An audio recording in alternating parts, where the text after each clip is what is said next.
మనము పాడ్‌కాస్ట్ చేయబోయే పర్సన్ ఎవరంటే 1980స్‌లో చిరంజీవి గారి మీద ఉన్న వీరాభిమానంతో సినిమాల్లోకొచ్చి మెయిన్‌గా ఆయనతో పాటు కొన్ని సినిమాలు ఒక చిన్న జూనియర్ ఆర్టిస్ట్‌గా, పక్కనుండే ఒక సైడ్ ఆర్టిస్ట్‌గా మరి కెరియర్ స్టార్ట్ చేసి, ఆ తర్వాత బోలెడన్ని ప్రాబ్లమ్స్ రావడంతో మళ్ళీ రిటర్న్ బ్యాక్ ఎళ్ళిపోయారు. కానీ అదే చిరంజీవి గారి రీ ఎంట్రీ సినిమా అయిన 'ఖైదీ నంబర్ 150లో' రిటర్న్ బ్యాక్ వచ్చి ఇప్పటికి నియర్లీ 70-80 మూవీస్ వరకు చేసిన the great versatile actor Naga Mahesh గారు. మరి ఆయనను చూడగానే కమర్షియల్ సినిమాల్లో ఈయన ఖచ్చితంగా ఉంటారబ్బా! అండ్ ఇప్పుడు ప్రెజెంట్ మన ఇండస్ట్రీలో 'జయప్రకాష్ రెడ్డి' గారు లేని లోటుని ఆయన భర్తీ చేస్తున్నారేమో అనిపించేలా కూడా ఆయన ఈ మధ్య ఎంచుకుంటున్న పాత్రలు అలాగే ఉన్నాయి. మరి ఆయనతో మాట్లాడదాం. బోలెడన్ని విషయాలు కూడా ఆయన్నే అడిగి తెలుసుకుందాం. Hi sir. నమస్తే సార్. నమస్తే నమస్తే అండి. ఎలా ఉన్నారు సార్? బాగున్నాం బ్రదర్.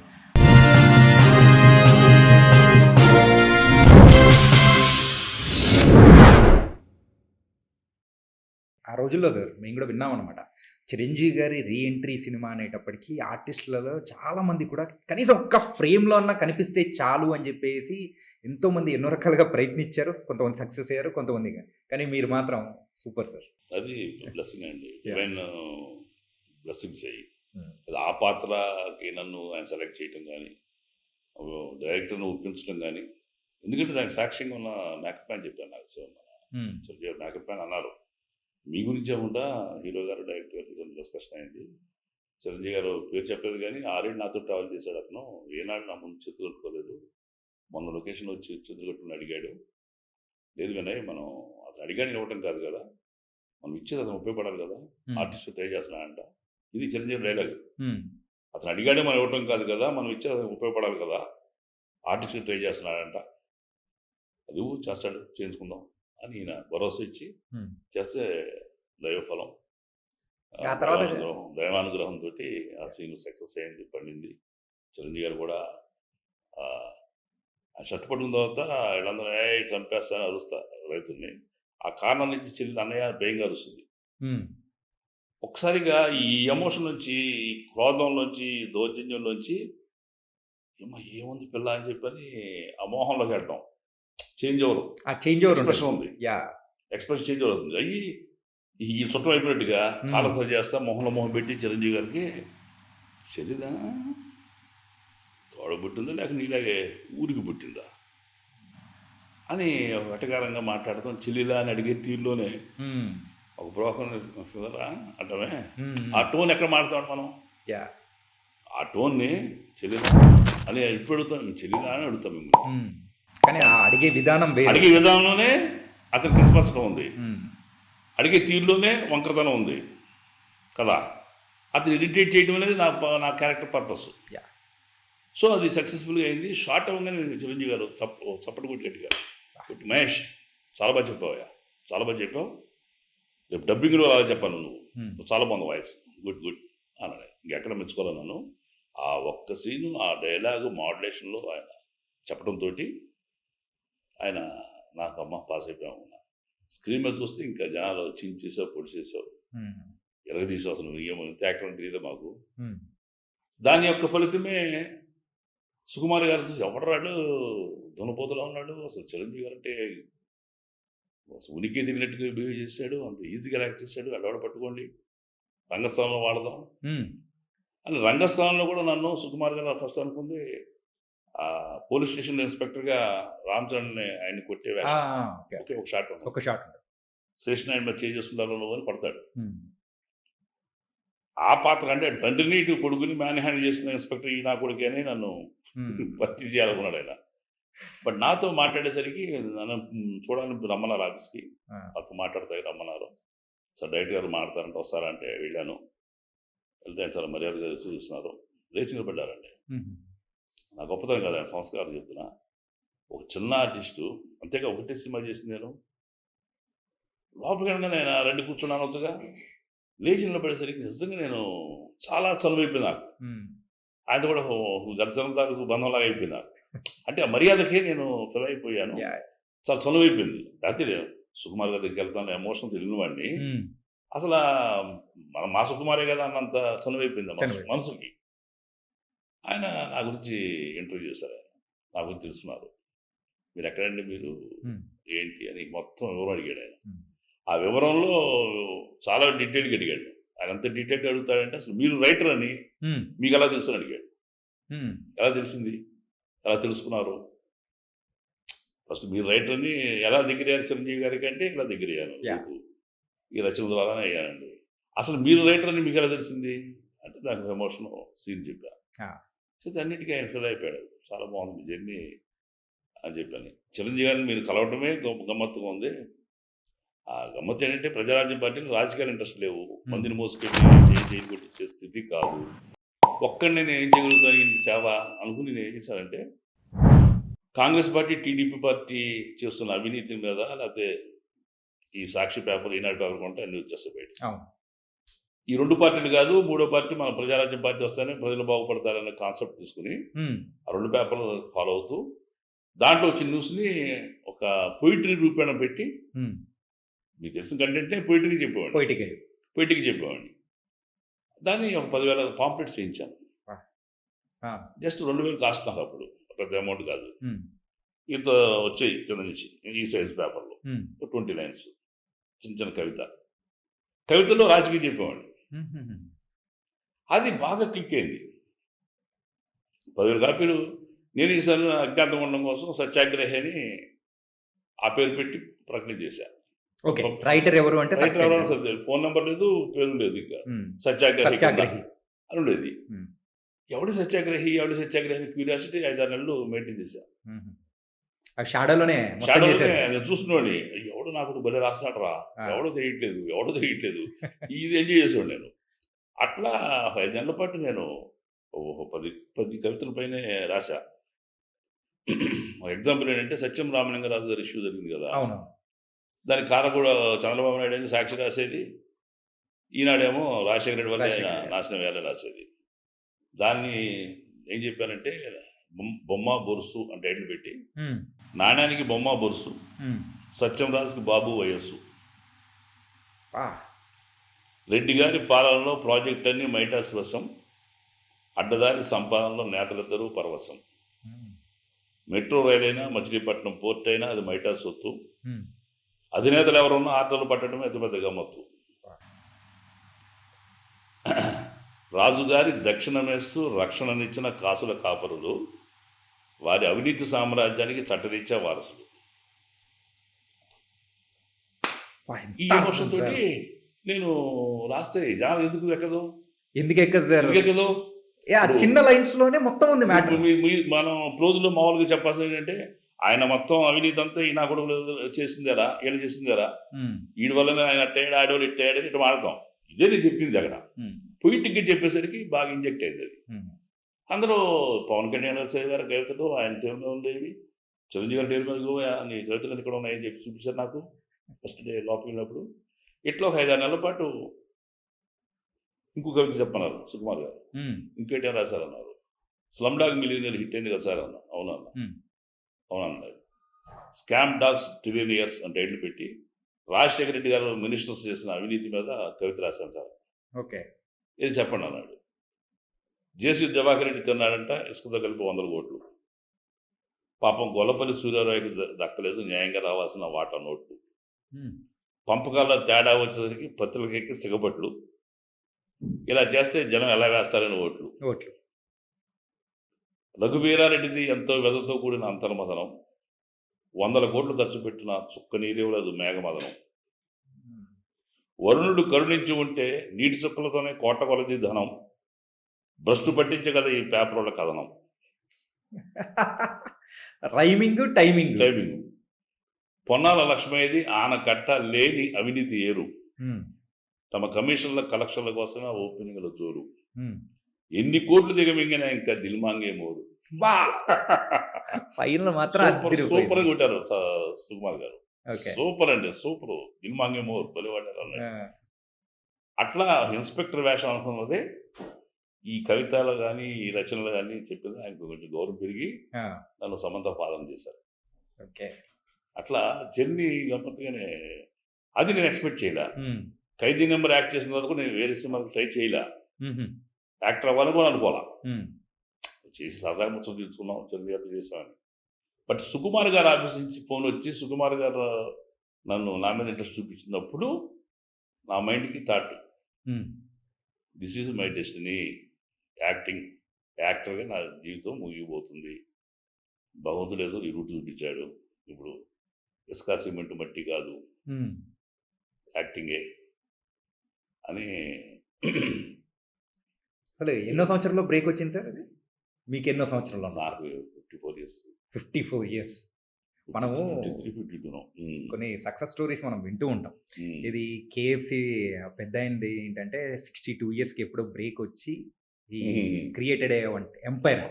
సో ఆ విషయంలో మీరు కూడా వన్ ఆఫ్ ద పర్సన్ గా చెప్తారు. ఇది ఫస్ట్ చూస్తుంటే కొంచెం సక్సెస్ అయి ఉన్నాడు, ఎందుకంటే అప్పుడు రవితేజ గారికి చాలా అవ్వాల, బుడి హీరో, బుడి యాక్టరే, బ్రహ్మాజీ గారు, శ్రీహరి నేను దాదర్ ఎక్స్ప్రెస్ చేసాం, అప్పటి నుంచి పరిచయం నాకు.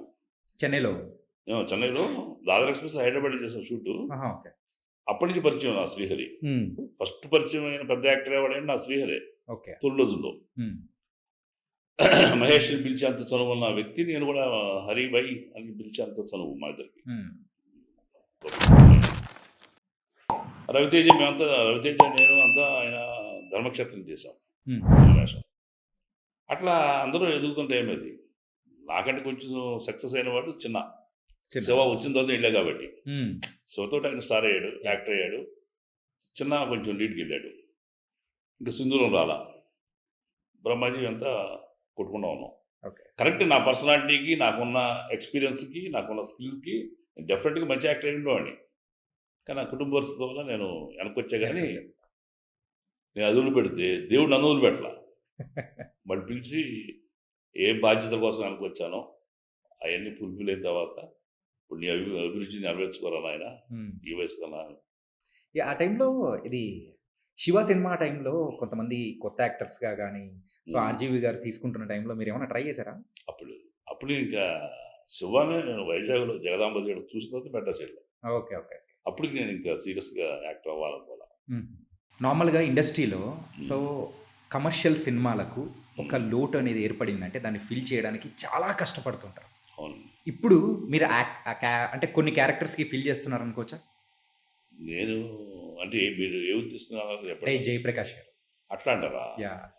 ఎందుకంటే ఆయన వెళ్ళిపోయిన తర్వాత మెయిన్గా ఆ కైండ్ ఆఫ్ క్యారెక్టర్స్ చేసే వ్యక్తులు కానీ పర్సన్ కరెక్ట్గా దొరకలేదు. ఏదో మీ రూపంలో ఏదో కొంచెం తీరుతున్నట్టు అని మాత్రం అనిపిస్తుంది సార్. అభిమానానికి సంతోషం. అయితే జయప్రకాష్ రెడ్డి గారు అంత సన్నివేశం నటించేంత స్కోప్ ఇంకా నాకు దొరకలేదు. కానీ బట్ ఆయన పాత్రలకి నేను జాంబిరెడ్డి ఒక ఎగ్జాంపుల్ మీకు. ఆ ఫ్యాక్షన్ గెటప్లకు కానీ, ఆ ఫ్యాక్షన్ సినిమాకి కానీ, ఆ యాస మీ జాంబిరెడ్డిలో మీకు టోటల్గా రాయలసీమ ఫ్యాక్షన్ సినిమా చేశా. అఖండ కానీ, వీరసింహారెడ్డి సినిమాలో కూడా నాకు ఆ ఫ్యాక్షన్ డైలాగ్ ఇచ్చారు, ఆ యాక్సెంట్ వచ్చేలాగా. So no doubt Jayaprakash Reddy గారు ఇప్పుడు అవసరమైతే నేను నన్ను పిలుస్తారు, అట్లా కొంచెం దగ్గరగా ఉంటామని కొంచెం జనాలు కూడా అంటుంటారు. అంటే ఇన్ఫ్యాక్ట్ మాకు ఎప్పుడు అనిపించింది అంటే అఖండ సినిమా చేసే టైంలో అంటే పర్సనాలిటీ వైజ్ కానీ, ఆ డైలాగ్ డెలివరీ కైండ్ ఆఫ్ కానీ, ఎందుకో జయప్రకాష్ గారు సూట్ అయ్యే కైండ్ ఆఫ్ క్యారెక్టర్ మీరు పర్ఫెక్ట్గా ఫిట్ అయ్యారు అనిపించింది. అవునండి, చాలా మంది కూడా ఆ మాట చెప్పారు నాకు. వాళ్ళ అమ్మాయి కూడా చెప్పింది నాకు, మా నాన్నగారు చేయాల్సిన పాత్ర లాంటిది ఎవరు కొత్త యాక్టర్ ఎవరు చేశారు చూద్దామని మేము థియేటర్కి వెళ్ళాము, చూసాము. సార్ అఖండ హిట్ అయినప్పుడు ఎలా అనిపించింది సార్? అఖండ నేను ఊహించలేదండి. నేను చేస్తున్నప్పుడు ప్రతిరోజు చేసే పర్ఫార్మెన్స్ అదొక పార్ట్ ఉన్నాం తప్ప అది అద్భుతం అవుతుందని నేను అసలు ఊహించలా. ఆ cinema first day morning 8 o'clock మనం ప్రసాద్ ఐమాక్స్ చూసాం. చూస్తే జర్నలిస్టులలో కొట్టి బతికిపోయిపోయిన ఇండస్ట్రీకి మీరు చిరస్థాయిగా నిలబడిపోతారు, అద్భుతంగా చేశారు అని చెప్పి ఇంటర్వల్ బ్యాంక్స్ ఇంటర్వల్ వస్తుంది కదా. నాకైతే ఫస్ట్ టైము నన్ను ప్రశంసిస్తుంటే ఏడుపు వచ్చేంత పని అయింది నాకు. అక్కడ ఎంతమంది అసలు వెనక కుట్టేవాడా, కొంచెం లాగేవాడా, షర్ట్ పీకేవాడా, నా సెకండ్ ఇచ్చేవాడా, సూపర్ అని చెప్పి కొంచెం ట్యాప్ చేసేవాడా. అసలు ఆ ఫ్యాన్స్ ఉంటారు కదా ఫస్ట్ షోకి, వాళ్ళందరూ నాలో బాగా చూస్తున్నారు. ఆ రోజున మాత్రం నాకు ఇంకిద్దరు ముగ్గురు అన్నా ఏం చేసామని అంటే బొడబొడ ఇచ్చేంత పని అయి ఉండేది. హ్మ్. అంత ఎమోషన్ వచ్చింది. అభిమానానికి వాళ్ళ మొహాల్లో చూపించిన దీనికి అప్పటికేంటంటే చాలా ఎమోషనల్గా వచ్చారు బయటికి. డెత్ సీన్ తర్వాత ఇంటర్వ్యూలు వస్తుంది. అంత గొప్ప ప్రశంస ఇంకా నాకు ఇంకా బాగా చేస్తాను అందరూ అంటున్నారు కానీ సినిమాలకి. బట్ అఖండకి మాత్రం అనూహ్యమైన స్పందన వచ్చింది నాకు. మీకు ఇంకా బూస్ట్ ఏమో ఇచ్చినట్టుంది కదా? ఇస్తుందిగా. నిజంగా సినిమా తర్వాత నేను చాలా పెద్ద సినిమాల్లో చాలా 10 సినిమాలు వచ్చినాయి. హ్మ్. సరి కానీ, గాడ్ ఫాదర్ కానీ, బోడా శంకర్ కానివ్వండి, పెద్ద సినిమాలు. హ్మ్. ఇవన్నీ అఖండ నిలబెట్టిన సినిమాలే. అఖండ సక్సెస్ తర్వాత నాకు వచ్చిన ఆఫర్స్ అవి. సార్ మీరు చేస్తున్న సినిమాల టైంలలో ఏ హీరో కన్నా కానీ సో వాళ్ళ యాక్టింగ్ కంటే మీ యాక్టింగ్ ఓవర్ షాడో అయిపోతున్న టైంలలో లేదు కొంచెం తగ్గించు లేదు ఇంక తగ్గాలి అని చెప్పేసి ఎప్పుడన్నా అన్న సందర్భాలు ఎప్పుడన్నా ఏం ఉన్నాయా? లేదు, ఏం లేదు. అన్ని సీన్‌లోనూ నేను చిరంజీవి గారితో ఫస్ట్ సీన్‌లోనూ డామినేటింగ్ యాక్టర్ కదా! ఏయ్! అనే పాత్ర కదా! హ్మ్. బాలయ్య బాబు గారితో అలాంటి పాత్రే కదా అఖండ. ఇప్పుడు నాగార్జున సినిమా కూడా అలాంటివి ఉన్నది. హ్మ్. ఇది కూడా వెంకటేష్ గారితో ఇది చేశారా? ఆ? వెంకటేష్ గారితో చేశారా? వెంకటేష్ గారితో చేయలే. కొండపల్లి రాజు అప్పుడు చేసే కానీ ఆ. ఆయన కాంబినేషన్ లేదు. కాంబినేషన్ ఉంది. But direct face to face dialogue లేదు. హుహు. ఇప్పుడు హీరోని ఢీకొనే పాత్రే బాగా రాణిస్తది. హ్మ్. మాలాంటి కొత్త వాళ్ళకి, చిన్న వాళ్ళకి "ఏయ్! ఎవరు నువ్వు" అన్నామనుకోండి, ఫ్యాన్స్‌కి పిచ్చెక్కిస్తది అది. నా కొడకా నువ్వు ఎవడని అడుగుతావని మా హీరోలు అంటారు. అనుకుంటారు. యాహ్! అది ఆర్టిస్ట్‌కి చాలా హెల్ప్ అవుతుంది. హ్మ్. ఇప్పుడు 'నాగార్జున' గారి సినిమా 100 సినిమాలో కూడా నా పాత్ర చాలా డామినేటింగ్‌గా ఉంటుంది. హ్మ్. నాగార్జున గారు మురిసిపోతున్నారు నిజం చెప్పాలంటే. ఏమున్నారంటే తెర మీద మీరంటారు. నిండుతనంగా. నిండుదనంగా బాగా హ్యాపీ. యాహ్! యూనిటీ అంటే యూనిట్. ఓ రోజునైతే డైరెక్టరు, కెమెరామెన్ నాగార్జున గారు, ఎడిటర్ కార్తీక్ శ్రీనివాసు, హ్మ్. మైసూర్ రష్ చూస్తున్నారు. చూసిన తర్వాత చాలా బాగా వచ్చింది మీది, చాలా బాగుందని డైరెక్టర్ గారు, కెమెరామెన్ నమస్తే సార్ నాగార్జున దగ్గరికి వెళ్తే ఏమున్నారంటే తెర మీద మీరు అని ఆయన వాళ్ళ కింద చూసింది గుర్తు హ్మ్. చేసుకున్నాడు ఆయన. అది మంచి పేరు వస్తుందని నేను బాగా నమ్ముతున్నాను. మీరు ఎదుగుతున్న టైంలలో ఖచ్చితంగా కొన్ని కొన్ని సినిమాలు డేట్ల వల్ల అడ్జస్ట్ చేయలేకనో, లేకపోతే చెయ్యాలనుకున్నా గానీ చేయలేకపోయిన సందర్భాలు గానీ ఏదన్నా ఉన్నాయా? పెద్ద సందర్భం రీసెంట్‌గా 'విశ్వంబర'. విశ్వం. ఓకే. 'విశ్వంబర' 13 డేస్ అడిగారండి. హ్మ్. మధ్యలో 3 రోజులు నేను 'గేమ్ చేంజర్' సినిమాకి ఇచ్చున్నా. ఆళ్ళు 13 రోజులు కావాలంటారు. హ్మ్. సరే ఒకటే చేయండి మీరు మరి 'దిల్‌రాజు' గారి ఆఫీస్ మేనేజర్ నెంబర్ ఇస్తాను. మీరు మాట్లాడండి. ఆళ్ళేమైనా వదిలిపెడతానంటే వేరే ఆప్షన్స్ ఉన్నాయేమో. హ్మ్. ఎక్కడికెళ్ళి షూటింగ్ క్యాన్సిల్ అయిందేమో తెలీదు కదా! హ్మ్. కనుక్కోండి అలా అడ్జస్ట్ చేస్తారు డేట్స్ అంటే చేద్దాం. లేకపోతే వదిలేద్దాం. లేదా మీరు అడ్జస్ట్ చేయండి 3 రోజులు. ఆ 3 రోజులు నన్ను లేకుండా రిమైనింగ్ 10 డేస్ ఉండేలాగా హ్మ్. ప్లాన్ చేస్తే చూడండి అంటే హ్మ్. కాదు సార్ 13 రోజులు ఉండాలి. విలన్ పాత్ర ముఖ్య పాత్ర అది అన్నారు. బట్ ఈడు ఒప్పుకోలా. డేట్స్ అడ్జస్ట్ చేయలేమన్నారు. ఇదేమో మైసూర్ షూటింగు. హ్మ్. Game changer. Game changer. Chiranjeevi గారి సినిమా మారేడుమిల్లి ఆంధ్రప్రదేశ్. సో అదే 2 హైదరాబాద్ అయితే ఒక 2 గంటల డిలే వచ్చేస్తదా అని ఏదో గేమ్ ఆడొచ్చు గానీ, అంటే వీళ్ళ 2 కంపెనీస్ అవునవును. ఒప్పుకుంటే, హ్మ్. ఈ 2 డైరెక్షన్ డిపార్ట్‌మెంట్ వాళ్ళు యాక్సెప్ట్ చేస్తే, హ్మ్. అది ఎక్కడ కుదరలా. కానీ సార్ మీరు చేస్తున్న పాత్రలో ఇప్పటివరకు మీరు హ్యాపీగా సాటిస్ఫై అనిపించింది అండ్ గివెన్ ఏ 1000% అనిపించింది ఏదైనా ఉండిందా? నాకు చాలా ఉన్నాయి. అంటే 1000% అనేది ఎప్పుడు ఉండదు గానీ, ఇంకా మంచి పాత్ర ఆస్తూ ఉంటాం కదా! హ్మ్. రంగస్థలం ఒక మంచి డిఫరెంట్ వేషం నాకు. అంటే డిఫరెంట్ వేషాలు సంతృప్తినిచ్చినియి. మనకు మంచి వేషాలు వస్తున్నాయి అనే ఫీల్ ఇచ్చినియి. ఆహ్, రంగస్థలం, ఉప్పెన, జాంబిరెడ్డి, అఖండ ఇవన్నీ కూడా మంచి నాకు గద్దలకొండ గణేష్ చిన్న వేషమైనా గద్దలకొండ గణేష్‌కి చాలా పెద్ద పేరొచ్చింది నాకు. హుహుహు. అట్లా ఏదైనా చేయగలుగుతాను అని కాన్ఫిడెన్స్ నాకు పెంచినవి. నాకు వెరైటీ వేషాలు వస్తున్నాయని నమ్మకం పెంచినవి ఈ సినిమాలు. కానీ ఏదైనా ఒక క్యారెక్టర్ మనం చేసుకుంటూ పోతున్నామంటే ఇండస్ట్రీలో ఒక ముద్ర అనేది పడిపోతది గదా! ఓన్లీ ఈ కైండ్ ఆఫ్ సినిమాలకే తప్ప వర్సటిలిటీకి అసలు ఉండదు అని ఉండదు చెప్పేసి. అని. కానీ మీ విషయంలో అక్కడ డిఫరెన్స్ అయింది ఎక్కడ సార్? ఎందుకంటే ఫస్ట్ సినిమా అగ్రెసివ్‌గా ఊహించని అగ్రెసివ్ అది. అవును. చిరంజీవి గారి మీద ఆడ కొత్త మొహం వచ్చి ఇంత ర్యాష్‌గా, ఎంత హార్డ్‌గా, ఎంత ఇది దౌర్జన్యంగా చేసేది చూసారు. హ్మ్. చూసారు, తిట్టుకున్నారు కూడా. ఫ్యాన్స్ అందరికి యాంటీ అయిపోయారు. హ్మ్. నెక్స్ట్ దానికి టోటల్ ఆపోజిట్ కదా! రంగస్థలంలో సమంత ఫాదర్ వేషం. Drunkard character. యా ఎక్కడ ఈ యాగ్రెసివ్నెస్ ఉండదు. వాడంతా ఇక వాడు పోయి లోకం మొహం చూడటానికి సిగ్గుపడే ఎదవా. నేను నాకు వాంటెడ్లీ చేశారా లేదా చేశారా సుకుమార్ గారు అనిపిస్తుంది. నిన్న రాత్రే రోహిణి గారితో యాక్ట్ చేశాను నేను. ఓకే కాంబినేషన్ చేసాం. ఇద్దరు ఎదురుబోదు నిలబడినట్టు చెప్పాను, మేడం మీరు రంగస్థలంలో శరణి గారు మదర్ మదరు, గారు నేను సమంత ఫాదర్ని, మాత్రం బ్రదర్ అండ్ సిస్టర్ అవుతాం. నాకు తెలుసండి మీరు, నాకు తెలుసు అన్నట్టుగా ఆవిడ నవ్వింది.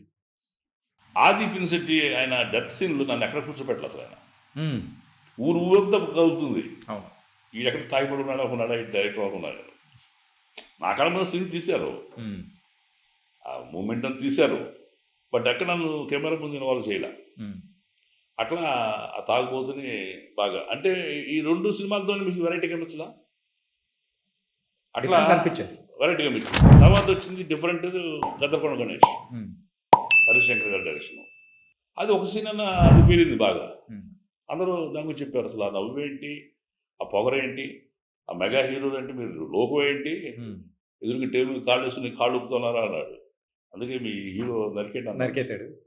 ఆ రోజు వరుణ్ తేజ్ కూడా జోక్ చేశా, సార్ బాబు నేను ప్రధాన గారితో చేస్తే తెలుసు సార్ మీరు నాకు అన్నాడు. నెక్స్ట్ రంగస్థానంలో చరణ్ బాబుతో మేనేజ్తో చేశాను, కానీ వాళ్ళిద్దరు చాలా మంచోడు బాబు మీరే అన్న. ఏమండి అన్నాడు, వాళ్ళ దౌర్జన్యం చేసిన వాళ్ళు నన్ను చేయలేదు, కానీ మీరు నా కాళ్ళు నరిగారు అన్న. నేను పగబట్టాను మీ కదా, తెగ నవ్వాడు ఆయన. ఓకే నేను ఫస్ట్ ఆ రోజుల్లో చేసినప్పుడు 30 years బ్యాక్ నాగబాబు గారితో చేశా దాదర్ ఎక్స్ప్రెస్. నేను ఆయన తరపు లాయర్, నేను దాంట్లో ఆయన సిబిఐ ఆఫీసరు, నేనేమో పబ్లిక్ ప్రాసిక్యూటర్. ఓకే ఓకే అట్లా ఫ్యామిలీ తోటి ముందు నుంచి నాకు జర్నీ ఉంది.